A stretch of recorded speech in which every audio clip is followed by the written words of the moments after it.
Welcome to the Game 365 podcast. Got a special guest in the building, Ralphy Davis, man. Hey, dog. I appreciate you sliding through, bro. One love, man. New studio. Well, see how you guys like it. You know, I need the feedback on the channel. You know, let me know something. Come on. Yeah, man. So, you know, I appreciate you sliding through, bro. Man, it's all love, man. It's you been a know, long it had time to coming. happen. You know, I see you got a few of the homies on here, so I said, Yeah, man, let me come talk Guaranteed. say what I need to say. Yeah, you know? it's a must, man. You know, so where you from, bro? Man, I'm from Seattle. You know, I'm from the Central District. Yeah. Man, yeah.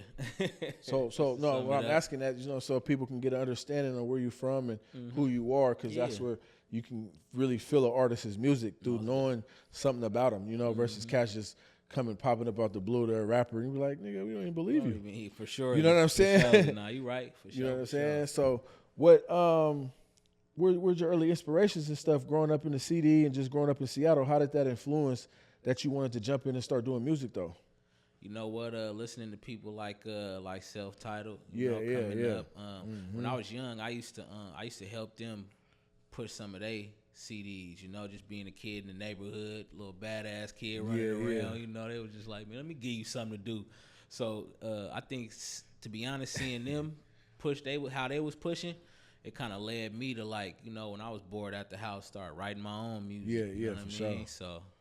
For sure. Yeah, I would say that. Yeah, I just had 211 on here too. Okay, hell yeah, hell yeah. 211, man, that's the guy, man. Did any of those guys, you know what I'm saying, kind of give you some inspiration just individually, like, you know, just growing up and being like, damn, you know, I've been listening to music all around the world, all around the West Coast, the Midwest, down South, but I got people that I know that I can see. Yeah. You feel me? That's tangible to my life. You feel me? That's doing music that inspired me. You know what I'm saying? Did that ever happen to you, bro?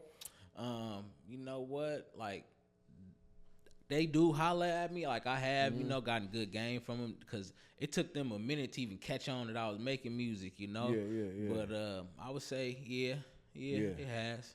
Can't lie. Because a lot of people, you know how growing up, you know, when, like, my generation, when I got hip to music, a lot of it was from cats coming from different parts of the United States that, you know, I was getting. It was the Bay, then, you know what I'm saying, it was down South music, then you was hearing your New York music, then, you know what I'm saying, that. No, go ahead, finish what No, I'm just saying, so, you know, that's a lot of your inspiration because you're getting the gumbo pot of music from how this stuff started. You dig what I'm saying? Gotcha. And a lot of cats, like the Game even said, that's how they mirror their style because they like Pac, they like Biggie. You dig what I'm saying? They like Twister or somebody, you feel me? And then, you know, then how they come with their music is kind of how their style of the music that they like, you know what I'm saying? Yeah. You know what? Okay, I'll pick up what you're putting down. Yeah.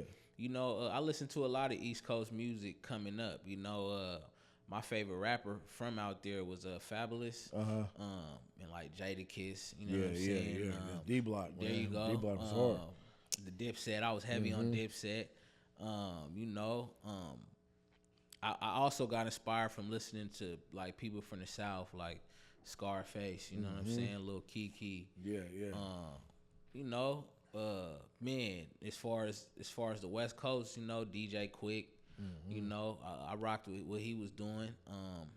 And so just listening to all them, it kind of made me kind of have more of a direction, you know. I want to be really, like, appealing. You know, everybody I named in my eyes was like they was able to get their message across and appeal while doing it.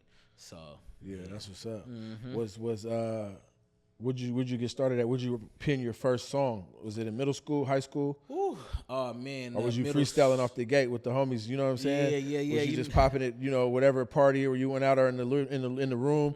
You know, you listen to music because that's how we was rapping. Yeah, we'll just be rapping over them niggas rapping. Yeah, no, for surely. You know what? The first time I made a song, I would say it'd be towards the end of middle school. Yeah. You know, I would say maybe like 8th grade. You know what I'm saying? Well, 7th going into the 8th. You know, I definitely was doing the same thing, like just rapping over different, like, hot boy beats and stuff like that. You know. But honestly, yeah, man, I would have to say, it'll be late middle school. You know, when I really just decided to put my voice on the beat. You know, I was scared at first to, like, let people hear it. Like, I would write it, you know what I mean, and just tuck it, you know. And then one day one of my cousins had found one of my songs, just because this is the burnt CD era, so you're putting the songs there you go, putting the songs you're making on CDs and stuff. So my cousin had found one of them, played it, and didn't know it was me. But then when they heard it was me, they was like, okay, look at that's shit. look at dude.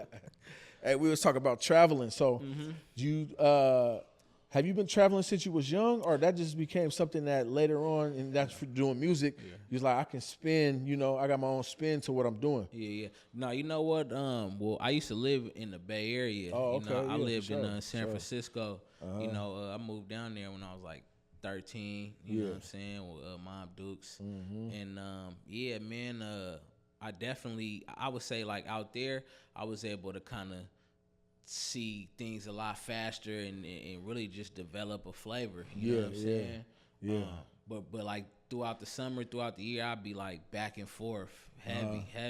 That's why I'm still locked in with, what I'm saying? Moving around and doing your thing. Just moving around, really. So to answer your question, for sure. How did they take to you knowing you was from Seattle, just moving around? Because I know you probably was either asking about a studio, or you was just kind of just checking out the scene, how the music game was going, hip hop, rap, however you call it. You feel me? Yeah. And how did they take to you knowing you was from Seattle and just trying to, take a liking to your music though? You feel me? You know what? At first, when they heard I was from Seattle, I don't think they thought they would meet somebody that was from Seattle. You know what I'm saying? Doing this, you know. Why, I don't know, but I feel like after they heard me and they seen that, okay, this dude, he young, but I was always like eager to make music. So I think off of that alone, it just grew from there, and they got more comfortable, with hearing me and giving me a chance to be heard. You know what I'm saying? So. And that's a good step towards really building your brand, getting your sound out there, because a lot of cats, if you stay local or if you really don't move around and promote yourself, if you just worried about the other music scene and you ain't letting them know you rap too, you know what I'm saying? No, that's a fact. I think that's how I ended up getting on Burner's album, Cookies and Cream. Oh, yeah, that's hard. Somebody had shout out Millie Joe. Millie Joe, he had played one of my songs for him down there in the Bay, and he liked what he heard, so I just came to the lab and we just knocked it out. I think it was Burner and I want to say San Quinn as well. Yeah.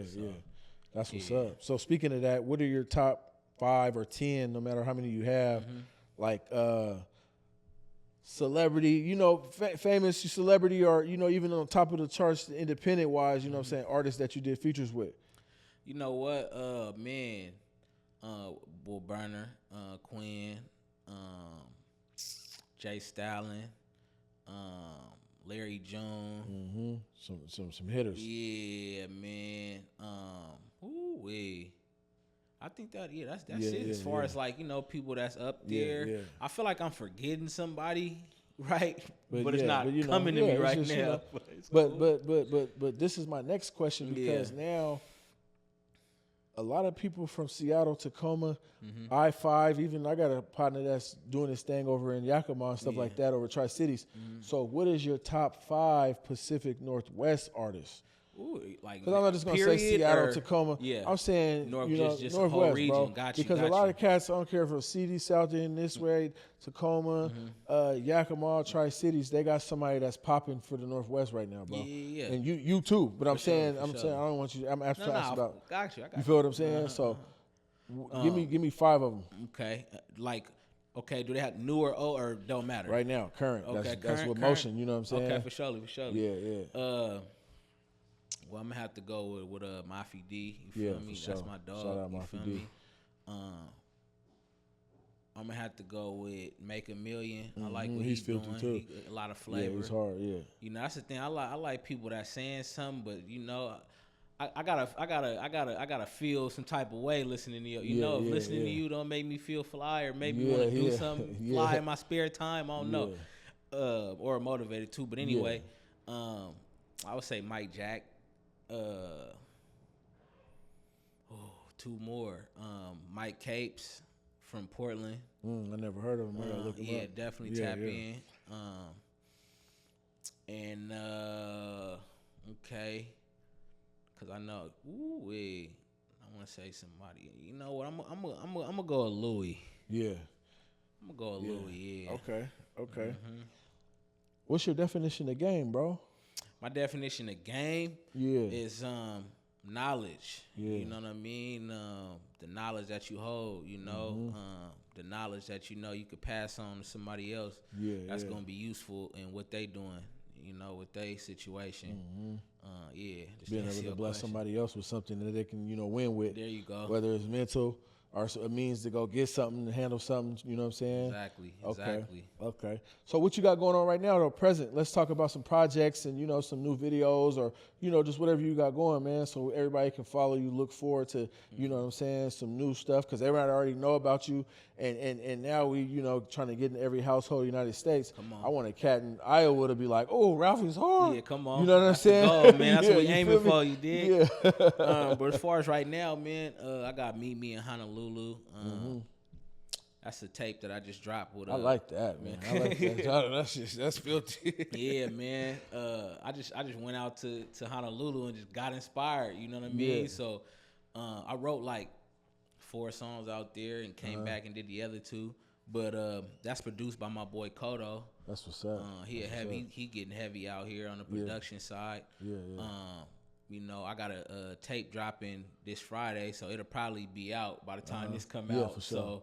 So 3 days in Houston. I'm about to drop that. Shout out my boy J2. I flew down to Houston, you know, got to it, you know what I mean, and just built, you know, because like I know like people know who I am up here, but I feel like I'm just ready to go to other places where they don't know me. Guarantee. And just build from there, you know what I'm saying? But yeah, I got that on the way. I got a tape with Ray 101. Oh, okay. He's another dope producer out here. It's called, you know what?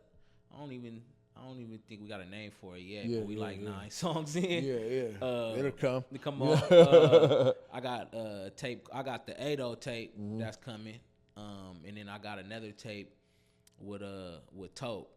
You know, he's a producer out of Portland. Yeah. You know, but he been in Cali doing a lot of production for like La Russell E40. You know, a lot of heavyweights down in that. So is that gonna be a different sound for you think? Yeah. I think because, you know, I got challenged, you know, and I feel like it was a real fun process, you know. I felt like every point I needed to make, it was definitely made on that tape. So, yeah. What about are you thinking that like, okay, if I stay consistent and I stay, you know, giving the people, you know what I'm saying, that constant, you know, that Ralphy Davis music, you know what I'm saying? Do you think that naturally, you know, everybody's going to take to it?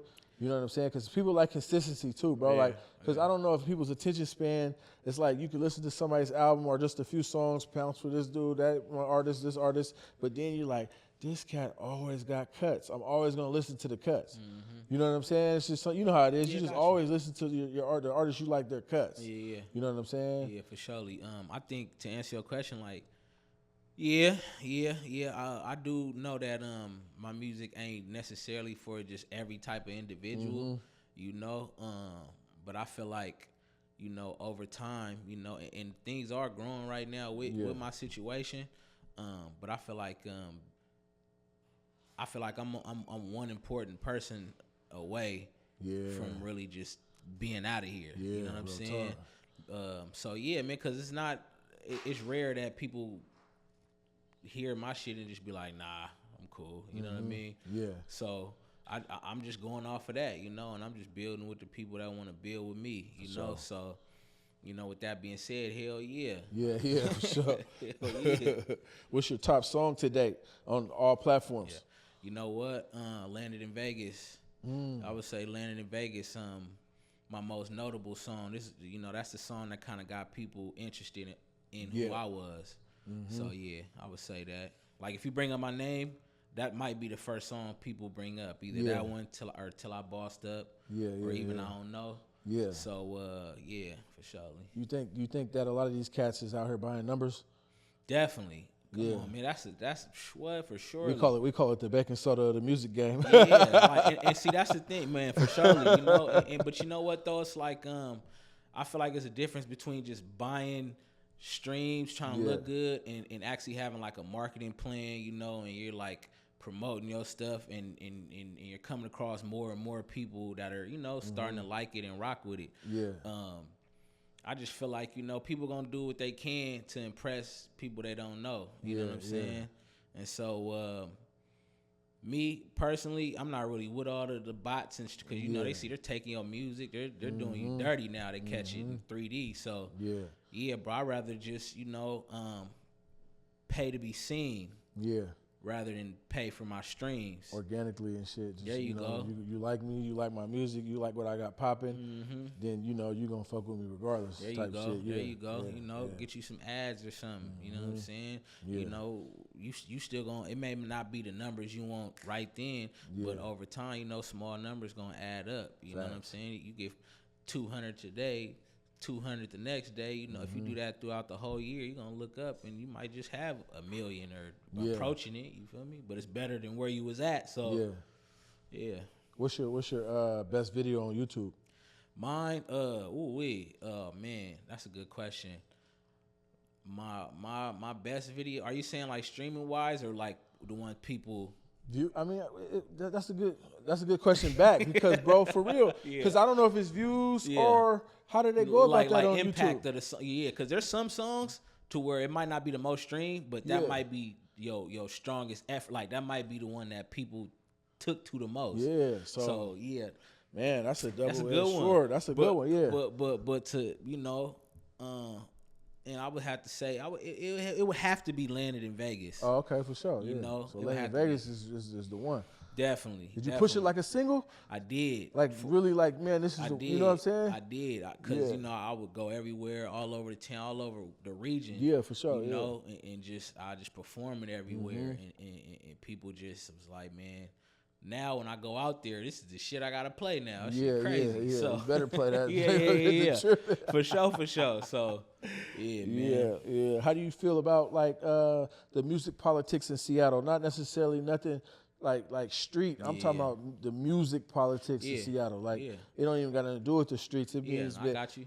But things from might have tainted people's mind about dealing with people, so it can be, you know what I'm saying, a two-way thing. But do you think that like just how the music game has left an imprint on the taste of Seattle that it's hard for everybody really to just blow together and just really, you know what I'm saying, do their thing together like a music scene, bro? Yeah, you know what?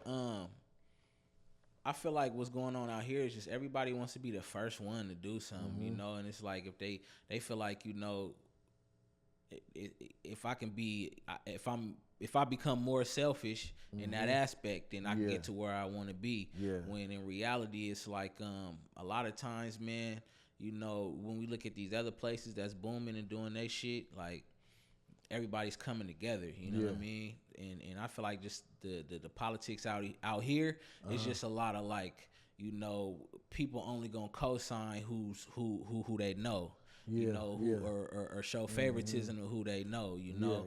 And a lot of times like people like they just the unity is kind of it's on a decline kind of, cuz you know too many clicks. Just too many clicks. Exactly. Just too many clicks, man. And I feel like people make supporting the next person that's just as dope as you know what I mean, or even it don't matter, but it's like they make that hard, you know what I mean? It's like if I'm not a part of what he's doing, then I don't know who dude is. You feel me? So that's all it really is, man. Everybody, I feel like it's trying to move in a different direction, but it's just not enough, bro. Honestly. So. So you think that people should look at their music career as an investment? Definitely. I mean, if you plan on making money from it, you should look at it as your investment. I mean, so what else is the cat in there for? Just for the clout? I mean, you know, because some people just do it just to get some work. Got you. Knock a bride, you know, with a BBL or something. I understand that. I can't knock the game because I was laced on having tools. So, you know, I can respect that. But does that get in the way of the people that are serious? You feel what I'm saying? That's a good question. it depends on who you're trying to target when you making your music. If you doing your shit for, you know, the everyday lifers, you know, that wake up, you know, do they 9 to 5s, do they regular 1 2, then it shouldn't get in the way of somebody who's making music for the bad bitches, you know, that be at the clubs, or, you know, the boss niggas that's having it their way. You know what I'm saying? Yeah. Hey, so if Birdman came with a 360 deal, would you take it? Yeah. You would? Yep. What's I gotta up? get out of here. I gotta do something. I gotta start somewhere. Like, I'll be looking at interviews and people be saying, "Oh man, I took 15K for my first deal. I took 20K for my first deal just so I can get that look." And me, I'm gonna have a plan. You feel me? So I'm gonna be like, okay, I'm gonna get as much as I can from this deal. It may not add up to where I want it to be, but hopefully at the end of it, when it's time for me to go, you know, hopefully I could take the people who discover me with me. Get what I'm saying? No, I know what you're saying. So if you don't have a plan when you even, that's why I see, but that goes back to the investment, because you paying attention to your investments. For sure. You know what I'm saying? For sure. You know, these cats are just whatever, it don't matter. You know, but if you jump into a deal and all you're thinking about the first thing is buying some jewelry or clothes or that, and then you forgot about what you was just saying, that's why, you know, shit don't end up working out. You know what I'm saying? I feel you. That's why it don't work out. Yeah. You feel me? That's real. That's you feel real. Me? So, you know. Keep that plan, man. Yeah, you got to keep the plan. Are there any things that are barriers to entry in the music game that you feel? That I mean by roadblocks, or people that, and I'm not talking about people that don't support you. I'm saying just some things you must have for you to even be in this game. You know what I'm saying? I feel like nowadays, you know, I feel like you people feel like you need to have like ordinary, you know, you need to be designer, then you need to be worth looking at. You know? So that's image, probably. Image, you know, you got to be worth looking at. You know, you got to damn near be a content creator. You know, and that's no knock, because that's really is where the game's moving into. So, you know, it's no knock to that, but I feel like, man, to answer your question, I feel like there's certain stuff, you know, that people are going to want to see. You know, if you're a person that raps about smoking all the time, they're going to want to see you smoking out the bag. What you smoking on? If you talking about being fly all the time, they want to see that video on the yacht. You feel me? I would say that. It just depends, like, how you want to put it together. You know what I mean? Like, you don't got to, like, go all out and look like, you know, Mr. T or nothing. But, you know, as long as you just, you know, make it simple but effective. For sure. So, How much should somebody invest in herself, though, bro? You know what I'm saying? Should they? How much should somebody invest in themselves? Like, cause I see rappers that rap and they do a lot of music and stuff, but then like this is one thing I notice about a lot of artists. They'll do a whole run of a whole bunch of stuff, but then say 2 months later it's done. I don't see a lot of artists out here re-promoting everything they've been a part of, because that's you. So say if I did a commercial with 7-Up, the fact that that's 7-Up's company I was in the commercial, I'm finna repost, retweet it, as much as I can. Let you know, because that's something I got going on to get you to say, who is that artist, who is that executive, who is that podcast, who is that business. I got to go check out everything they got going on. You see what I'm saying? Got because then you show. People don't realize that the new internet, social media is your new resume to whatever you got popping. That's real. You see what I'm saying? No, that's real. That's real. And I think you should. I think it is good to remind people, you know, just who you are and what you've done and what, you know, because sometimes people may be like, okay, if this bigger company or this bigger artist or whatever was real enough to tap in with him, let me see what he talking about. You know, or if, you know, if they see, oh, he, you know, these people out here mess with him and all these people over here mess with him, let me see what the hype is about. You know, so I think it definitely is good to like remind people, you know, of your journey. You know, especially, you know, when you get there, they'll be able to salute you and throw you that trophy because they seen the journey, you know. Yeah, that's what's up. For sure. Well, you know, since this is the Game 365 podcast, I just wanted to ask, like, one of the acronyms of it is it's growth, ambition, motivation, excellence. So give me one of your favorite quotes that keeps you motivated every day. And you can freestyle it, or you can come with something that you just know from reading, studying, or just hearing it. Grandpa used to say it. you know, your older cousin, brother, uncle. You know, it's just some good game that keeps you going because there's some things, sometimes motherfuckers be afraid to look in the mirror sometimes, bro. They be having so much shit going on. You got to stay motivated. Nah, that's you a see fact. what I'm saying? That's a fact. You know what? I was looking at this interview. I was looking at this interview from Erykah Badu like a long time ago, and she said that nothing happens for nothing. So I've always kept that with me as far as like whatever happens, good or bad, you know, nothing happens for nothing. So just knowing that everything happens for a reason, you know, I just use that as motivation to keep moving, keep pushing, keep doing what I need to do. You know what I'm saying?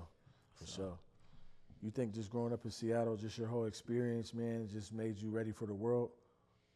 Hell yeah.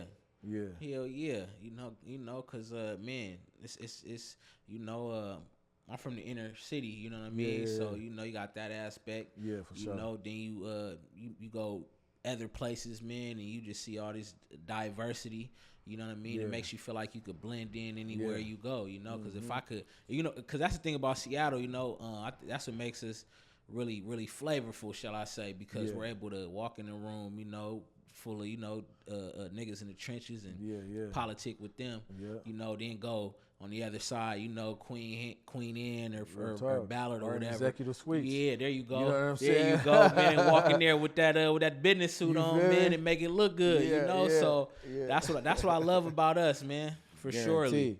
So last question, bro. I ain't gonna hold you all day. That's all good. So how is your career in the ladies? How does that work? You know, because you've been getting a lot of groupies, and you can't go on the road, man, without females following you guys in the Escalade. Or you know I ain't there yet. How do man. females take to your music, bro? No. But the females, they love my music, man. They hit me up in the DMs, man. They let me know that they like what I'm doing. You know, they wanna repost my music. You know, they be more helpful than the dudes, honestly. Yeah, females, if they fuck with it, they fuck with it. Real talk. They be the ones wondering when I'm putting out more merch. You know, they be the ones wondering when I'm having my next show or whatever. You know, these niggas, bro, they gonna fall back, and then when shit looks good, they gonna want half off and walk through the back door with you. You feel me? And they want to be all in the pictures with you, you know, and hold the trophy up, but. You know, the females, man, that's where it's at, bro. You know, that's why I said Maker earlier. I think he does a good job of that, you know, just catering to the females, because they the ones that's really gonna get you where you need to be or where you see yourself. For real. So, to answer your question, man, I get great feedback from the women, man. They support the long way, man. For real. You know what I'm saying? On me, though. You know, but this is the Game 365 podcast, man. Ralphy Davis, man. One love, bro. You already know. Appreciate you. Shit like that, man.